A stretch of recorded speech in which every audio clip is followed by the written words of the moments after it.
முடியாதுன்னு சொல்லிட்டா, அதனால ஸ்கூலுக்கு போயிட்டா. சின்னவளுக்கு இன்னைக்கு படிப்பு தான். இருந்தாலும் நம்ம வீட்டு ஃபங்க்ஷன்ல அதான் லீவ் போடுன்னு சொல்லி கூட்டிட்டு வந்தேன். அவளையே எவ்வளவோ லீவ் போடுன்னு சொன்னேன். ஆனா பரீட்சை இருக்கு, லீவ்லாம் எடுக்க முடியாதுன்னு சொல்லிட்டு அவ ஸ்கூலுக்கு போயிட்டா. அப்படியாம்மா? முக்கியமான பரீட்சையா? சரி சரி, எழுதட்டும். நீ வந்துட்டால அதுவே ரொம்ப சந்தோஷம் தான். உள்ள போமா, வண்டி வந்தோடனே சொல்லி. ஏக்கா நான் வீட்டுக்கு போயிட்டு வரேன். சரி பத்ராலி. ஏலா செல்லுமா, அனுக்கு பரீட்சை நடக்குதோ?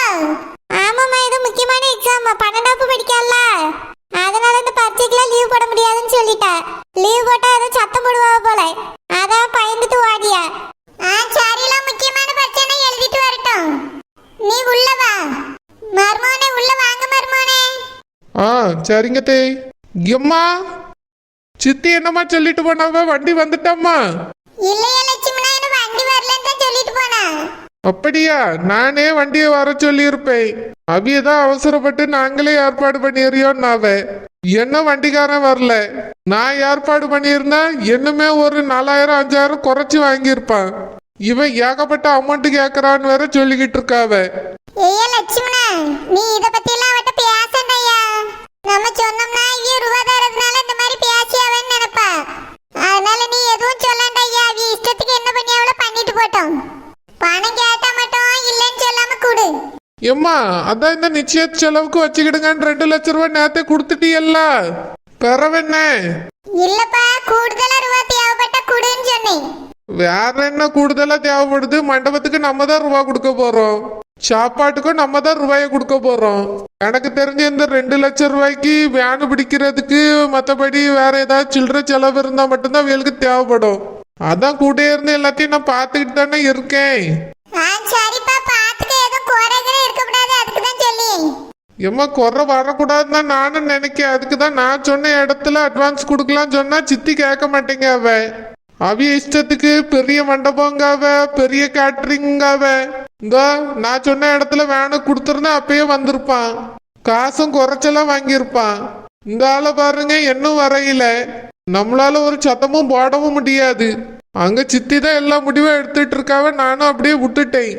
சரிப்பா லட்சுமணா, நீ போய் ரோசாவை ரெடியாவ சொல்லு. அப்படியே பிள்ளைகளையும் ரெடி பண்ண சொல்லு. வண்டி வரும்போது எல்லாரும் தயாரா இருக்கணும்ல. யாருக்கு வேற அதுக்கு வேற நான் ரெடி ஆகல அப்படி இப்படின்ற கூடாது. போய் கொஞ்சம் சீக்கிரமா எல்லாத்தையும் போய் சொல்லு. ஆனந்த சரோஜினி ரூம்ல தான் இருக்காவ, அவியட்டையும் சொல்லிறியா? சரிம்மா. எம்மா, மெதுவா எழம்மா, வலிக்குது. மெதுவா எழ. ஆமா, மெதுவா எழப்பாவ. ஏன் வளத்துக்கு வளர்ந்தாச்சு. என்ன தலைமுடியை அழைக்க தெரியல. இப்படி தெத்து பிடிச்சு போய் இருக்கு பாரு.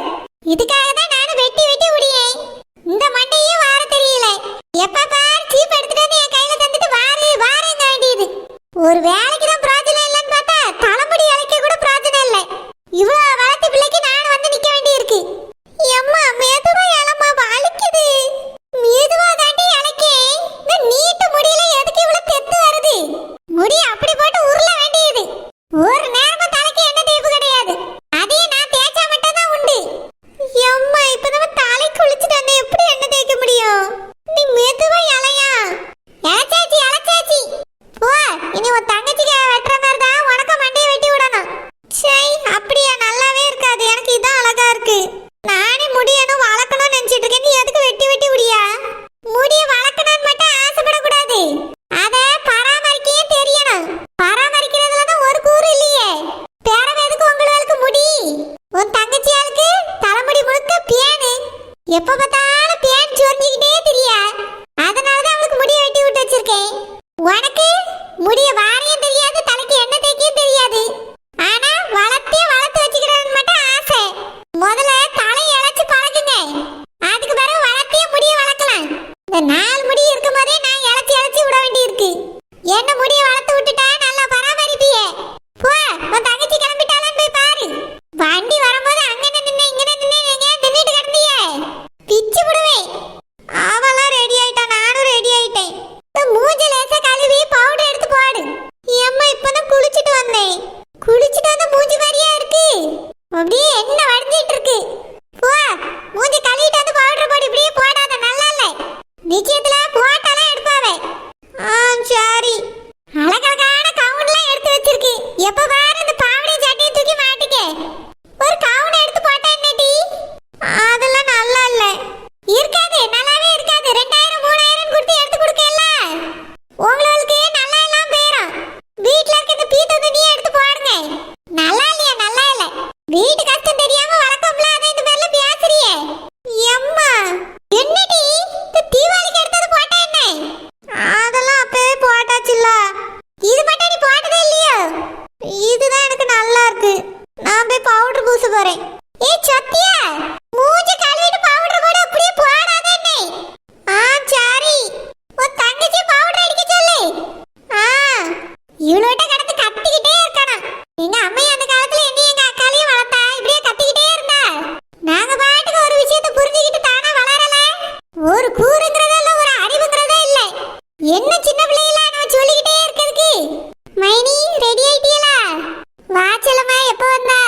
சரி சரி.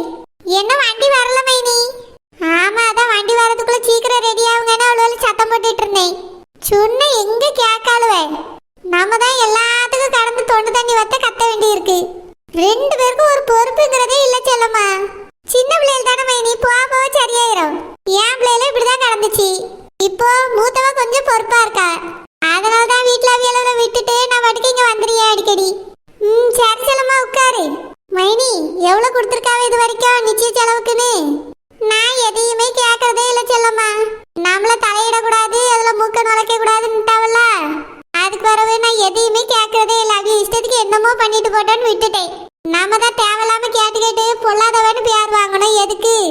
அவிய இஷ்டத்துக்கு ஏதோ பண்ணிட்டு போறாங்கன்னு விட்டாச்சு. உனக்கு இன்னொரு விஷயம் தெரியுமா? ஆனந்த் குழந்தை ஷில்பாக்கு பார்த்துருக்க மாப்பிள்ளைய பிடிச்சி அடிச்சுட்டாராம். ஐயோ, அப்புறம் என்னாச்சு? என்னாச்சு அப்புறம்? மாப்பிள்ளைன்னு தெரிஞ்சுக்கிட்டு மன்னிப்பு கேட்டிருக்காரு. இவரு தான் அவிய பொண்ணு பார்க்க வரும்போதும் பார்க்கலல்ல. நம்ம எல்லாரும் வீடு பார்க்க போகும்போதும் ஆனந்த் குழந்தை வரல. அதான் எவனோ ஒருத்தன் தங்கச்சியை பிடிச்சி கலாய்ச்சிருக்கான்னு நினைச்சிட்டு அடிச்சிருக்காரு. அப்புறம் அதுக்கு ஆனந்த் குழந்தை மன்னிப்பும் கேட்டுட்டாராம். ஆனா அவங்க சித்தி இருக்காவல இங்க வந்து நின்னுட்டு தாம் தூம்னு வானத்துக்கும் பூமிக்கும் குதிச்சாவ. எப்படி அடிக்கலாம், உடனே மன்னிப்பு கேட்டே ஆகணும், காலில் விழுந்தே ஆகணும், அப்படி இப்படின்னாவ. சித்தியா? ஆமா செல்லம்மா, உங்க சித்தி தான். இந்த மாப்பிள்ளை பையன் காலில் போய் குழந்தை விழுந்து மன்னிப்பு கேட்கணுமா. என்னென்னமோ சொல்லி இங்க வந்து பேசி பார்த்தாவ. ஆனா அத்தை எதுக்குமே ஒத்துக்கிடையில. அவி ஏதாவது பிரச்சனை பண்ணா அதுக்கு பிறகு வேணா போய் மன்னிப்பு கேட்கலாம், இப்ப எதுவும் கேட்காண்டா அமைதியா இருன்னு சொல்லிட்டாவ. அத்தை சொன்னதுனால தான் அமைதியா போனாவ. இல்லைன்னா அவ்வளவுதான், ஆனந்த் குழந்தை அப்பயே கூட்டிட்டு போய் மன்னிப்பு கேட்க வச்சிருப்பாவ. ஷில்பாக்கு கல்யாணம் ஏற்பாடு பண்ணதான் சித்தி ரொம்ப தான் ஆடிட்டு இருக்காவ மைனி. ஆமா செல்லம்மா, அதான் என்ன கதைன்னு எனக்கும் தெரியல. இந்த மாதிரியான ஓவர் ஆட்டம் எங்க போய் விட போதோ. ஆமா மைனி, ரொம்ப தான் ஆடியாவ. இந்த ஆட்டம் எப்பதான் முடியுதுன்னு பாப்போம். இப்ப என்ன பண்றது? நிச்சயத்துக்கு வேற எல்லாரும் கிளம்பிட்டு இருக்காவல. சித்தி அந்த பக்கமே வந்துடாது, யார் மூஞ்சிலையும் முழிச்சிடாதுன்னு என்ன சொல்லிட்டாவ. நான் போன சில்பா கல்யாணத்துல ஏதாவது பிரச்சனை வந்துடும். இப்ப என்ன பண்றது? போலாமா வேண்டாமா? வெளியே எங்கேயாவது போயிடலான்னு பார்த்தா அண்ணன் விட மாட்டாரு. ஏன் போறா, எதுக்கு போறா, என்ன ஏதுன்னு விசாரிப்பாரு. அப்படியே தெரியாம போனாலும் வந்து கூட்டிட்டு வந்துருவாரு. இப்ப என்ன பண்றது? பேசாம சரோஜினி அம்மா விருந்து கூப்பிட்டான்னு சொல்லிட்டு கூட்டிட்டு போயிருவோமா? ச்சே, அங்க எப்படி போறது? சரோஜினி அம்மையும் தானே வருவாவ. அது மட்டும் இல்லாம இந்த நேரத்துல சரோஜினி அம்மா கூப்பிட்டாவன்னு சொன்னா ஒத்துக்கவே மாட்டாவ, கேட்கவே மாட்டாவ. என்ன போய் வீட்டுல சொல்ல? இல்லைன்னா தோட்டத்துல ஏதாவது முக்கியமான வேலைன்னு சொல்லிட்டு தோட்டத்துல போய் இருந்துருவோமா? சரோஜினி மட்டும் அனுப்பி விட்டா என்ன? இல்ல அண்ணன் நேரத்தையே சொல்லிட்டாரு, வேற ஆட்கள் பாத்துக்கிட்டோம், நீ வந்துரு நீ.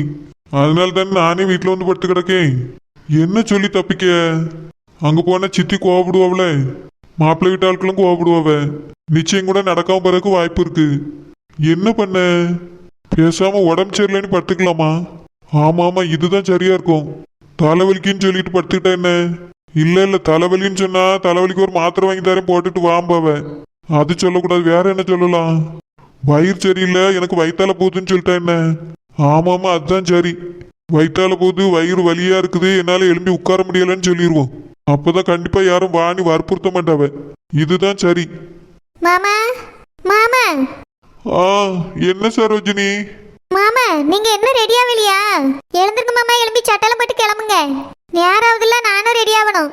எல்லாரும் கிளம்பிட்டாவ மாமா, சீக்கிரம் வண்டி வந்துடும் சொன்னாவ. எழும்புங்க கிளம்புங்க, நேரம் ஆகுது. சரோஜினி, என்னால எழும்பவும் முடியல, கிளம்பவும் முடியல சரோஜினி. என்னாச்சு மாமா? என்னன்னே தெரியல சரோஜினி, எனக்கு வயிறு ரொம்ப வலிக்குது, வயிற்றால போகுது. ஐயோ. ஆமா சரோஜினி, என்னால கிளம்ப முடியாது. நீ வேணா அவ கூட கிளம்பி போ சரோஜினி, நான் வீட்டுல இருந்துக்கிட்டே. மாமா, உங்களுக்கு உடம்புக்கு ரொம்ப முடியலங்கிறீல, உங்களை விட்டுட்டு நான் எப்படி போக முடியும்? பரவாயில்ல சரோஜினி, நானே நீ பாத்துக்கிடுவேன். நீ போனா அவ கூட போயிட்டு வா. இல்ல மாமா, நான் உங்க கூட இருக்கேன். உங்களை நான் நல்லா பாத்துக்கிடுவேன். ஆஸ்பத்திரிக்கு போவோம் வாங்க. இல்ல சரோஜினி, ஆஸ்பத்திரிலாம் வேண்டாம். ஏன் மாமா, எதுக்கு போக வேண்டாங்கிறிய? எனக்கு ஆஸ்பத்திரிலாம் சரி வராது சரோஜினி, நானே நீ பாத்துக்கிடுவேன். இல்ல மாமா, வயிறு சரியில்லைங்கிறிய, வயிற்ற வலிக்குதுங்கிறிய, இதெல்லாம் வச்சுக்கிட்டு இருக்க கூடாது மாமா. எழுந்துருங்க, ஆஸ்பத்திரிக்கு போயிட்டு வந்துருவோம். நிச்சயத்துக்கு போக முடியலனாலும் ஆஸ்பத்திரிக்காவது போயிட்டு வருவோம் மாமா.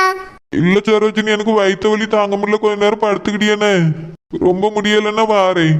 மாமா, இப்பவே உங்களை பார்க்கும்போது ரொம்ப முடியலைங்கிற மாதிரி தான் தெரியுது. ஏன்னா நீங்க எப்பவுமே உடம்பு சரியில்லாம இந்த மாதிரி படுத்ததே இல்லை. இன்னைக்கு இப்படி படுத்திருக்கேன், உங்களுக்கு ரொம்ப உடம்புக்கு முடியலன்னு நினைக்க. வாங்க மாமா, ஆஸ்பத்திரிக்கு போவோம். இல்ல சரோஜினி, நான் கொஞ்ச நேரம் படுத்துக்கிட்டே பேரவு போவோம். மாமா சொன்ன கேளுங்க மாமா, இப்ப நான் லட்சுமி நேத்தா இருக்காவ. அழகா கார்ல கூட்டிட்டு போயிட்டு வந்துருவாவே.